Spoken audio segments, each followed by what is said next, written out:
Hello बच्चों, online class में आपका स्वागत है। मैं हेमराज रिगल।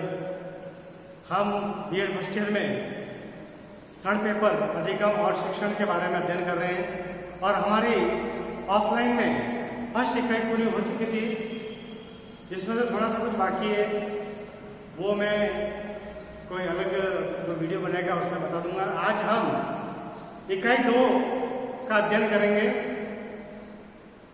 आज दिनांक हुए दिनांक 19/4/2020। विषय अपने अधिगम एवं शिक्षण।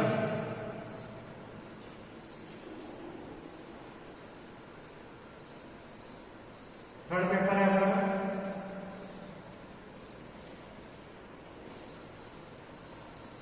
और इकाई 2 का अध्ययन करेंगे आज हम। इकाई 2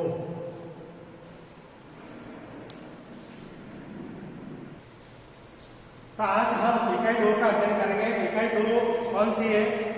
आपने सिलेबस देखा होगा। इकाई 2 है व्यक्तिगत विभिन्नताएं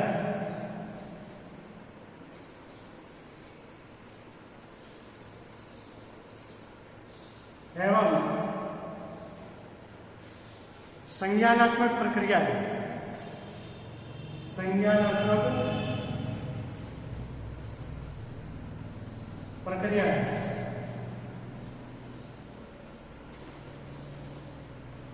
ये इकाई 2 का नाम है। और इकाई 2 में कौन कौन से टॉपिक आते हैं वो देख लेते हैं। सबसे पहला टॉपिक है व्यक्तिगत विभिन्नताएं। व्यक्तिगत विभिन्नताएं में जैसे अर्थ, प्रकार, कारण। कक्षा में व्यक्तिगत विभिन्नता का समायोजन है। व्यक्तिगत विभिन्नताओं का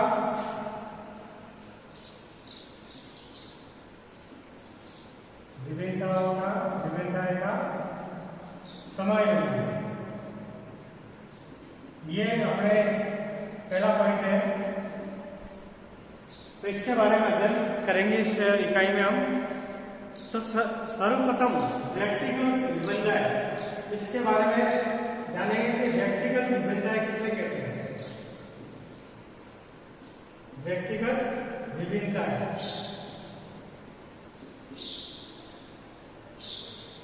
हर व्यक्ति कुछ न कुछ रंग रूप से ले लो, आकार से ले लो, उनकी बुद्धि से ले लो, हर प्रकार से अलग अलग विभिन्नताएं ले हुए हैं।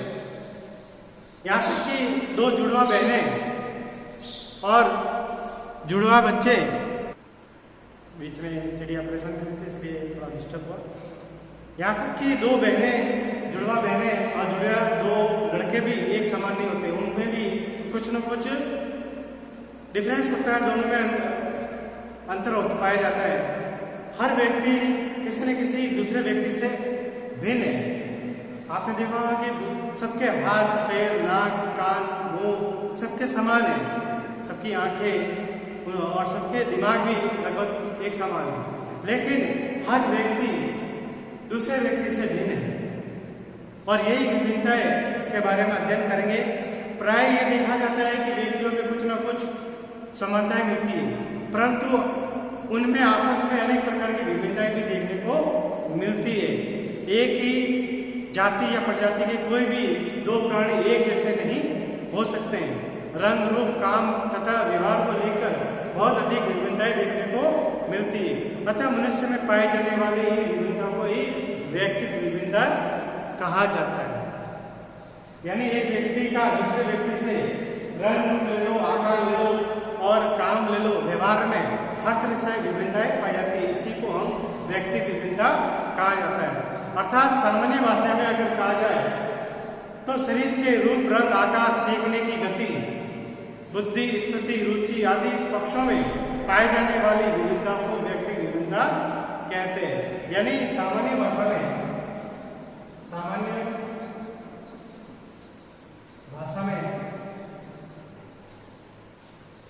व्यक्ति भाषा में शरीर के रूप, रंग, आकार,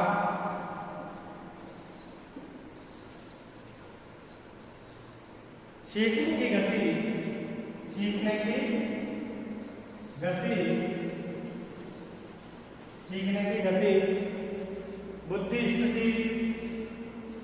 बुद्धि स्थिति, रुचि आदि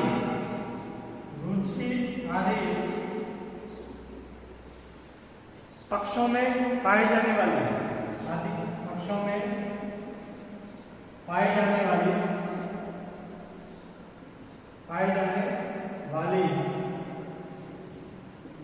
विभिन्नताएं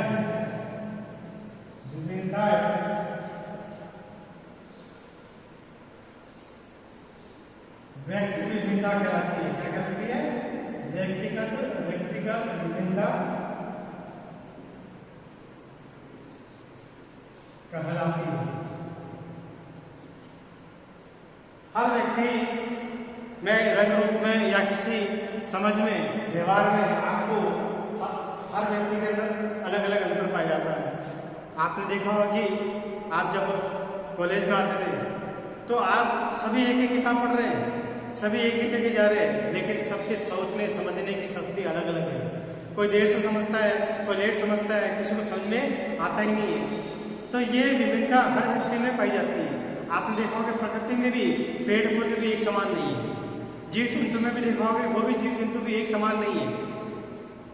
भले वो ईश्वर ने उन सभी को, हम सभी को एक समान बनाया हो, लेकिन उनकी जो कुछ न कुछ क्वालिटी होती है, कुछ न कुछ डिफरेंस होता है जो एक इंसान को दूसरे इंसान से अलग दिखाता है। इसी को हम व्यक्तिगत विभिन्नता कहते हैं।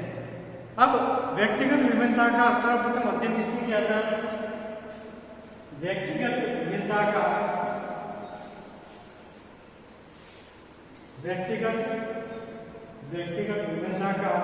सर्वप्रथम अध्ययन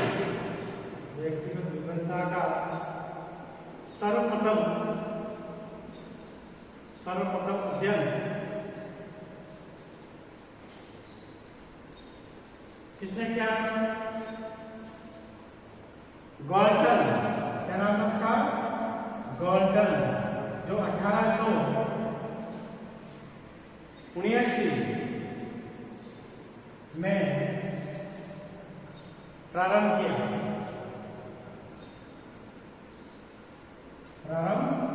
किया था। इस दिशा में, भले इसी क्षेत्र में काम करने वाले वैज्ञानिक, इसी दिशा में वैज्ञानिक दृष्टिकोण के हिसाब से, वैज्ञानिक दृष्टिकोण के रूप में कार्य किया। किसने किया? क्या नाम था उनका? केटल। उनका नाम था केटल। 1890 में किया गया। यानी उसको व्यवस्थित और वैज्ञानिक तौर पे, वैज्ञानिक के हिसाब से अगर किसी ने अध्ययन किया तो उसका नाम था केटल, 1890 में। ठीक है। अब मानसिक, ये मिटा दूं मैं,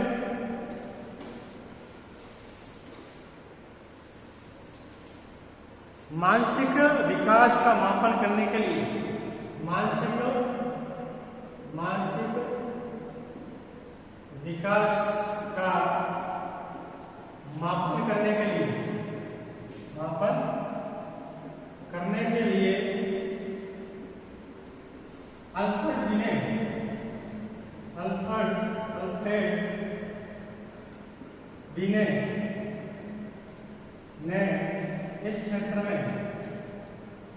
इस क्षेत्र में सराहनीय कार्य किया। मतलब बुद्धि लब्धि का और मानसिक विकास को मापन, यानी मानसिक विकास का मापन करने के लिए जो एक उपकरण बनाया था वो अल्फ्रेड बीने था, और उसी को हम बुद्धि लब्धि उपकरण का कहते हैं। और इस क्षेत्र में इन्होंने बहुत अच्छा सराहनीय कार्य किया गया है, क्योंकि मानसिक विकास यानी जो मानसिक स्थिति होती है हर व्यक्ति में एक जैसी नहीं होती है, सब में अलग अलग पाई जाती है। आपने देखा होगा कि बुद्धि परीक्षण का निर्माण करके व्यक्तिगत विभिन्नताओं को सबसे पहले निर्धारित करने वाला व्यक्ति कौन था? अल्फ्रेड बीने। और अल्फ्रेड बीने परीक्षण का आविष्कार भी इसी ने कहा था, उपकरण जिससे बुद्धि लब्धि नापी जाती है, मतलब व्यक्ति की बुद्धि लब्धि नापी जाती है। अब आप आगे व्यक्ति की विभिन्नताओं से अभिप्राय है कि प्रत्येक व्यक्ति में, अगर मैं मनोवैज्ञानिक के हिसाब से अगर परिभाषा देखी जाए तो वो व्यक्तिगत विभिन्नता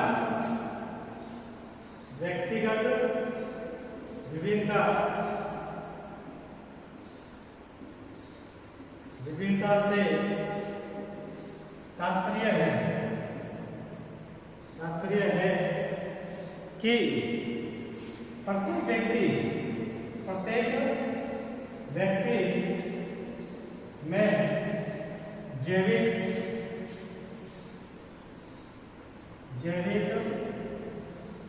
मानसिक, संवेगात्मक, जिसको हम कई बार पढ़ चुके हैं, जिसको इमोशनल बोलते हैं, क्या बोलते हैं? इमोशन। संस्कृति से जुड़ा हुआ सांस्कृतिक अंतर पाया जाता है, हर व्यक्ति के अंदर ये चीजें पाई जाती है, लेकिन सबके अंदर क्या होता है? अंतर होता है, अंतर पाया जाता है। इसी अंतर के कारण एक व्यक्ति दूसरे व्यक्ति के भिन्न पाया जाता है।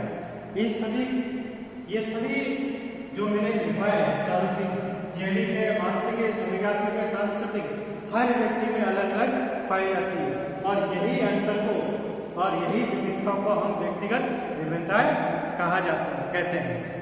अब ये तो ठीक है, परिभाषा आ गई, अर्थ आ गया। अब हम व्यक्तिगत विभिन्नता की परिभाषा है जो मनोवैज्ञानिकों ने दी है, उसके बारे में अध्ययन करेंगे। अलग अलग मनोवैज्ञानिकों ने अलग अलग परिभाषाएं दी। व्यक्तिगत विभिन्नताएं की परिभाषा सबसे पहले है पीटरसन के अनुसार,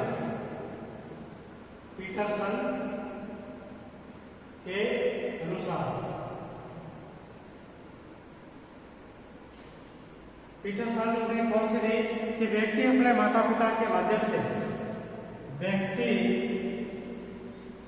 अपने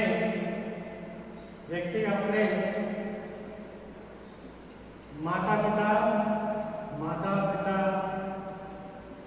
के माध्यम से पूर्वजों की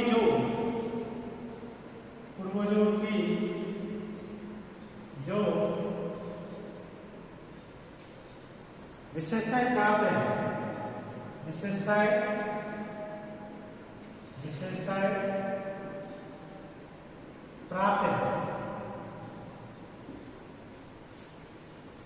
उससे वंशानुक्रम कहते हैं। उससे क्या कहते हैं?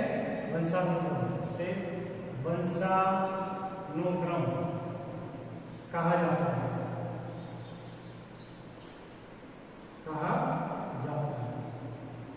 यानी जो भी व्यक्ति जन्म से जो शक्तियां लेके पैदा होता है वो एक वंश से दूसरे वंश, ये पीढ़ी दर पीढ़ी चलता रहता है। एक पिता के जो गुण होते हैं वो पुत्र में जाते हैं, पुत्र की जब शादी होती है तो वो जब उसके जो गुण होते हैं वो अपने पुत्र में जाते हैं। इस तरह से ये गुण एक दूसरे के मतलब क्रम में चलता रहता है, आगे से आगे चलता रहता है। इसी को हम क्या कहते हैं? वंशानुक्रम कहा जाता है। अब दूसरा था, ये तो पहला, अब दूसरा है James Drever. James Drever, driver नहीं ड्रेवर के अनुसार, जेम्स ड्रेवर ने माता पिता की शारीरिक, माता पिता की शारीरिक एवं मानसिक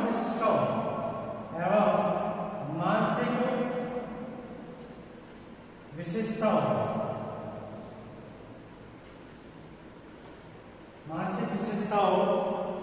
का अपनी संतान में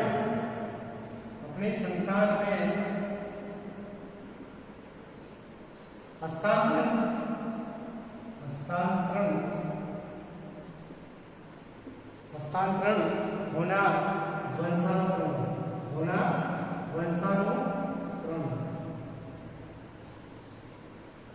यानी एक पीढ़ी से दूसरी पीढ़ी में जो गुणों का हस्तांतरण होता है, एक व्यक्ति के जो गुण होते हैं वो अपने पुत्र में देखने को मिलते हैं, और अपने पुत्र के जब गुण किसी उसके खुद के पुत्र में देखने को मिलते हैं, तो ये एक वंशानुक्रम करता है, वंश के क्रम के अनुसार, यानी वंश के हिसाब से।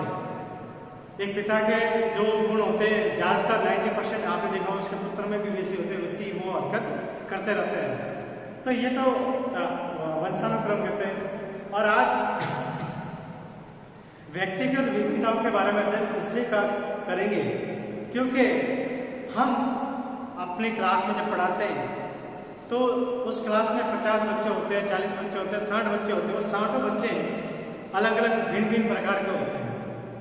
इसलिए अगर हम उनको अध्ययन करवा रहे हैं या शिक्षण करवा रहे हैं तो शिक्षण कराते समय हम उनकी विभिन्नताओं का ध्यान रखें। हम एक प्रकार से उनको अध्ययन नहीं करवा सकते। किसी की सीखने की शक्ति या समझने की जो शक्ति होती है वो तेज होती है, प्रतिभाशाली बालक होते हैं, और कुछ बच्चे ऐसे होते हैं जो मंद बुद्धि के होते हैं, उनको सीखने में थोड़ी तकलीफ होती है, लेकिन हम उनको एक ही प्रकार से नहीं सिखा सकते हैं। इसलिए हमें व्यक्तिगत विभिन्नताओं को ध्यान में रखते हुए शिक्षण प्रक्रिया को करवाना चाहिए। शिक्षण प्रक्रिया में हर बात का, हर बालक का व्यक्तिगत ध्यान रखना जरूरी है, तभी वो शिक्षण प्रक्रिया पूर्ण हो पाएगी और रुचिकर होगी और आनंददायक होगी। अगला वीडियो हम अगले प्रकरण लेके हम प्रस्तुत होंगे, और अपनी जो उपस्थिति, अपना नाम, अपने पिता का नाम कमेंट्स बॉक्स में लिखकर जरूर दर्ज करवाए। धन्यवाद।